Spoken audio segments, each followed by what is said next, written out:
نحمده ونصلي على رسوله الكريم أما بعد فأعوذ بالله من الشيطان الرجيم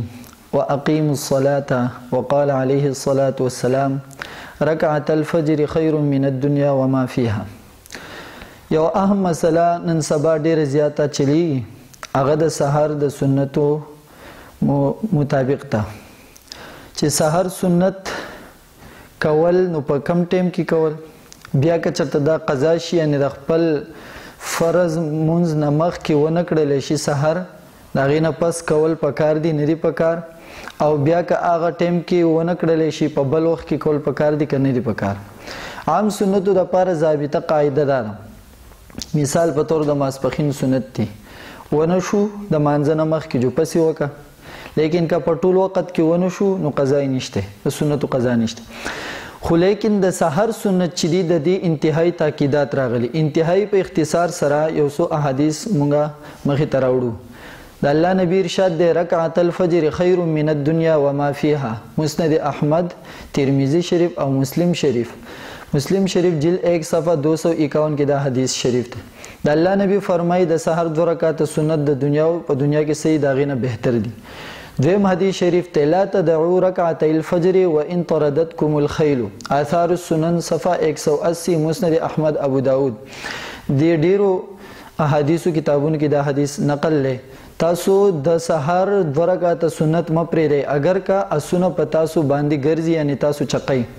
حضرت عائشہ رضی اللہ عنہ نے روایت تے قالت فرمائی انہو یعنی النبی صلی اللہ علیہ وسلم قال فی شأن رکعتین عند طلوع الفجر لہما احب الی من الدنیا جميعا. مسلم شریف جلد 1 صفحہ 251.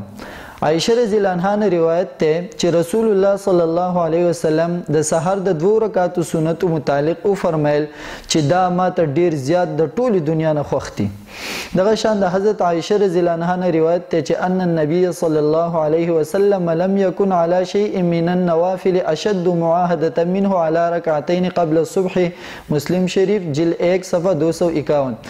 دغه حدیث شریف ته چې نبی علیہ الصلوۃ والسلام په نوافلو کې د ټول نه زیات چې به خیال ساتو د نفل مونځ نو هغه د سحر 2 رکعاته مونځ دی، یعنی سنت مونځ. بهرحال دا د تاکیدات احادیث دي چې د دې مونځ انتهایی تاکید راغلی په احادیثو کې.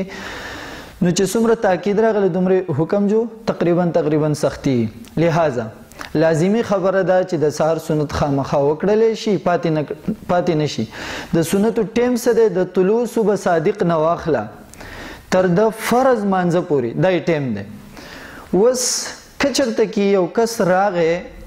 او سنت لا نه دي کړي او امام ولاړلی په مانځه باندې یا ودرېږي، اوس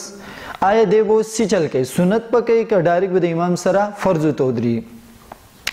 نو اوس دلته کې زموږ سره په دین کې اصول دا دي چې موږ به دین زده کوو د قرآن نه، موږ به دین زده کوو د احادیثو نه، او موږ به دین زده کوو د صحابه کرامو د زندګونو، جدا هم احادیث دي. بهرحال قرآن او سنت، حدیث او سنت د صحابه کرامو زندگی د دې نه دین زده کی او دا کمپلیټ دینی. او څومره چې انسان وایي چې ما صحیح خلکو پہچان وکړه نو دې 3 سیزونو ته به ګوري چې دا کس په قرآن باندې، حدیث باندې او صحابه کرامو په زندګیانو چلی که نه چلی. که چلیدو ټیک، که نه چلیدو په دې 3 کې په یو باندې پکې کمی نو په دې کې به بیا مسلې دی به د شریعت پر سره ټیک نه،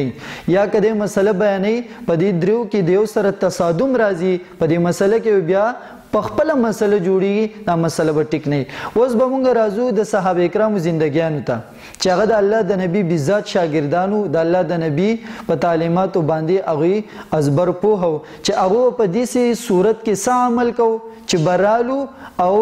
امام به د سحر په فرضو باندې ولاړو. نو نمبر 1 عبدالله ابن ابي موسی رحم الله فرمای چې زمونږ خواته عبدالله ابن مسعود رضی الله عنه راغه، نو امام یعنی زموږ چې کوم د جماعت امامو د مانځه د سحر په مانځه باندې ولاړو، مونځ یې کوو د سحر فرض. نو حضرت عبد الله ابن مسعود رضی الله عنه راغی او د ستنې نه شاته ودرېدو په دغه جمعات کې او خپل 2 رکعاته سنت وکړل د هغې نه پس بیا د امام سره شریک شو. رواه طبراني کې دا روایت نقل دی او رجال د هغې ټول ثقه دي. زه به صرف په پښتو کې حدیث بیانوم او کوم چې اهل علم دي د هغې دپاره به حواله بیانوم. بس دغه شان دویم دلیل نافع رحم الله فرمایي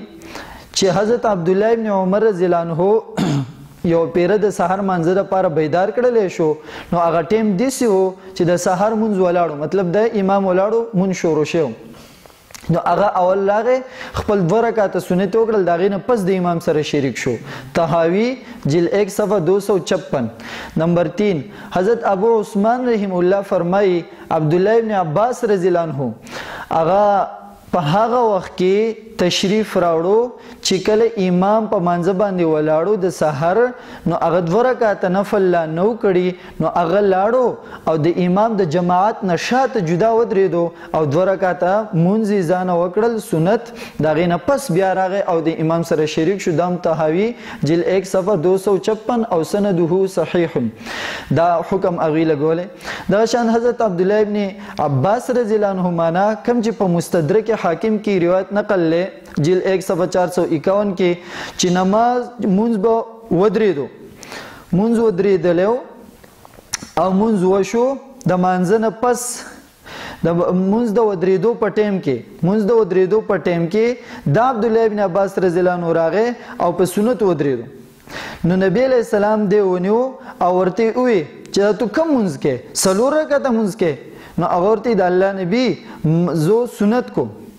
نو د دین معلومه شوه چې نبی علیہ الصلوۃ والسلام چې کوم ممانعت فرمایلی ای د سنتو کول نه دی فرمایلی، ای د دین فرمایلی چې هم دلته کې جماعت ودرېږي تو په هغه صفونو کې دننه ودرېږي. که چېرته کې د سنتو نه په دغه ټیم کې ممانعت فرمایلی د دې به مقصد دا و چې بیا به دې حضرت عبدالله ابن عباس رضی الله عنه دا حضرت نبی علیہ الصلوۃ والسلام د تعلیم نه خلاف چرته نه کو، بلکې که امام ودرېدی ډایرکټ فرض مانځه د سحر، نو عبدالله ابن عباس رضی الله عنه په خپل ټوله زندګۍ کې براتلو ډایرکټ به فرض ته ودرېدو. لیکن روایت د طحاوي دا دی چې عبدالله ابن عباس رضی الله عنه د صحابه کرامو د خلفاو په دور کې بیا داسې کړي چې امام په مانځه ولاړ دلته کې د سنت کې نو پته لګي چې نبی اسلام زجر په دې نه فرمایي چې تو سنت کې، زجر په دې فرمایلی، تنبیه په دې فرمایله چې د صفونو نه بهر ودرېږه، جدا ودرې، هلته کې سنت کوه. دا شان څلورم دلیل حضرت ابو درداء رضی الله عنه روایت ته چې حضرت ابو درداء رضی الله عنه په هغه وخت کې یو پیره جماعت ته داخل شو چې د صفونو جوړ شوي د سحر د فرض مانځه لپاره، او ابو درداء رضی الله عنه د جماعت یو ګوټ طرف ته لاړو او هلته کې سنت وکړل او بیا د هغې نه پس راغی او شرکت یې وکړو په مانځه کې. دا هم طحاوي جلد 1 صفحه 256 کې دا حدیث نقل دی. دا شان 5 نمبر دلیل ابو عثمان نهدی رحم الله چې دا د مخضرمینو نه دی، دی فرمایي چې مونږ د عمر رضی الله عنه خواته رالو، خو په دې ټیم کې رالو چې عمر رضی الله عنه مونږ شروع کړو د سحر، نو مونږ د سنت چونکې نه کړي، نو مونږ د سنتو د ادایګۍ دپاره لاړو د جماعت یو طرف ته ودرېدو او سنت یې وکړو، د هغې نه پس مونږ رالو او د عمر رضی الله عنه سره په مانځه کې شرکت وکړو سحر په مانځه کې. دا روایت هم طحاوي نقل کړی جلد 1 صفحه 256 او اسناده حسنون سره. دا خو د صحابه کرامو یعنی عمل او تعامل. اوس په قرآن کریم کې الله تبارک وتعالی مونږ ته د اقتدا لپاره څه افراد ذکر کوي. د الله د نبی اقتدا خو فرض ده، په هغې کې خو د امت مسلمه شک نشته، لیکن په وضاحت کې چې تاسو ته د دین وضاحت څوک کوي د هغوی اقتدا به کوئ، نو به کم خلک نو والسابقون الاولون من المهاجرین والانصار یعنی صحابه به والذین اتبعوهم باحسان، خلک چې د دې صحابو اتباع کړي په نیکۍ په کارونو کې یعنی تابعین. حدیثو کتابونو ته رجوع وکړلی شي نو ډېر شه نور مثالونه به هم د صحابه کرامو نه موږ ته راوځي. بهرحال دا خو د صحابه کرامو زندګۍ نه مثال. اوس د تابعینو د زندګۍ نه مثالونه هغه هم ډېر شی دي، خو به د هغې نه به طوري مثال دوه ذکر کړو. حضرت حسن بصري رحم الله فرمایي کله چې تو جومات ته داخلېږي په داسې حالت کې چې ستا له 2 رکعاته سنت نه وي کړي ناول خپل 2 رکعاته سنت وکا. اگر که امام په سحر په مانځه ولاړی چې کله دی سنت وکړل داغې نه پس بیا ته د امام سره شرکت کوا. دغه شان بل تابعی حضرت امام مسروق محدث ته رحم الله فرمای چې امام مسروق رحم الله متعلق دادی چې کله دی یو پیر جمعات تراغه نو خلکو مون شروع کړو د سحر او دی امام مسروق رحم الله لا 2 رکعاته منځو د سنت نو کړي د سحر نو دی اول لاړو سنت وکړل او بیا په جماعت کې شرکت وکړو. نو دا امام طحاوی رحم الله نقل کړي جلد 1 صفحه 256 او اسناده صحیح سره دا د تابعین عملو. بهرحال موږ ته مسله سم راوتله د دینه مسله دا راوتله کې یو کس راشي اغلا سنت نوی کړي او امام د سحر په فرض باندې ولاړی نو دله اول سنت کول پکار دی ځکه د دې سنت تاکید راغله کې سړی دا وای چې بای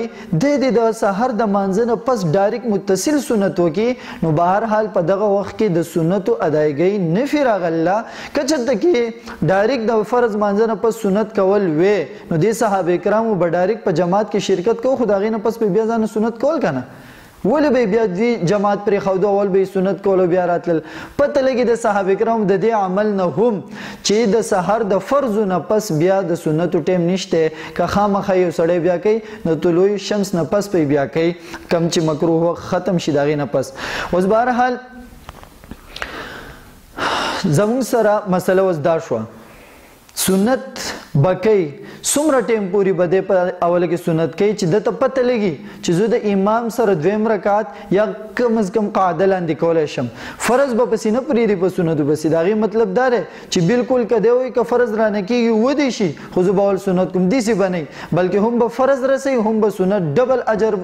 کوشش وکړي سنت به مو کی اگر که قاعده یا 2 رکعات د لاندې کولای شي هغه کې بیا شرکت وکي. و سنت بالکل ونه کړلې شو د ته پته وګزو سنت کوم زمانه قاعده ومزي بالکل جماعت را نزي نو دې ته موږ په خپل اصطلاح کوو سنت قضا شو چې قضا شو اوس حکم سره نو حکم اداره.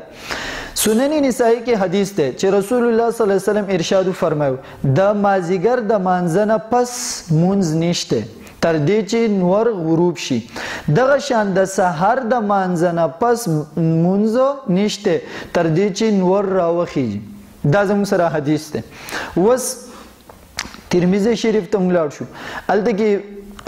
یعنی احادیث راوړي داغه لپاره مستقل باب امام ترمذی رحم الله قائم کړي نو صرف د باب حواله بور کو نو انسان ذهن ته بټول خبره بخپل راشي چې باب ما جاء فی اعادتهما بعد طلوع الشمس دا باب د داغه احادیث متعلق چې د سنت او اعاده سره کوي نو دا د طلوع الشمس نه پس کوي نو چې باب ول مستقل قائم شي نو پته لګي چې د ډایرک د فرض مانځنه پس د سنت او اعاده د سحر نشته. دغشان امام حاکم رحم الله اغي یو روایت راوړی چې یحیی ابن سعید عن ابيه عن جده چې جد هغه چې قیس رضی الله عنه دغه نوم انه جاء دا قیس رضی الله عنه راغی او نبی صلی الله علیه وسلم یصلی صلاه الفجر او رسول الله صلی الله علیه وسلم د سحر منځ فرمایو فصلى معه دی قیس رضی الله عنه د نبی علیہ السلام سره سحر منځ کو فلما سلم هر کله چې د الله نبی سلام وګرځو ایا دی قیس سلام وګرځو قام فصلى ركعتي الفجر نو دی پاسېدو او 2 رکعات د فجر هغه سنت پاتې شو هغه وکړل فقال له نبی صلی الله علیه وسلم نو د الله نبی ته فرمایل ما هاتانی رکعتانی دا 2 رکعات د سو تا چې ډایرک دي په سلام پسې پاسې دی و دکړو فقال لم اكن صليتهما قبل الفجر چې دا هغه 2 رکعات د الله نبی کم چې د دینه مخکې هغه مال نه وکړي فسکتا د الله نبی خاموش ولم یقل شیئا او سیونوی مستدرک علی صحیحین للحاکم جلد 1 صفحه 399 د دې روایت نه اکثر مرګری دا خبره فهمي چې د الله نبی سکوت فرمایله سکوت چې دا دلیل تقریری لہذا دا خبره ټیک ته د نبی سکوت په ډیرو خبرو کې چې هغه شریعت جوړي دلته سکوت څنګه فرمایله دلته سکوت د سینه فرمایله چې فسکتا او د کاری یعنی د دې صحابي کاری برقرار ساتل د نبی علیہ السلام دلته کې دا تپوس چې ما هاتان رکعتان نو دا بطوري تنبیه ما هاتان رکعتان دا 2 رکعات لکه تولېږي نو هغه خپل جواب کړو خدای الله نبی بیا یعنی د ناراضګۍ اظهار باندې سکوت فرمایله نو زمونږ ډیر مرګري د دینه عام سکوت چې کوم د الله د نبی دی هغه ته فهمي دا عام سکوت نه دی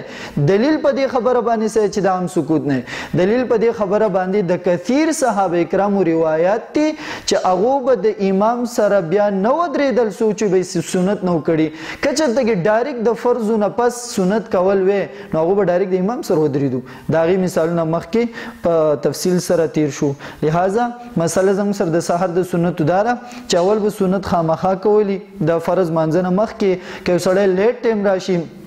امام ولاړ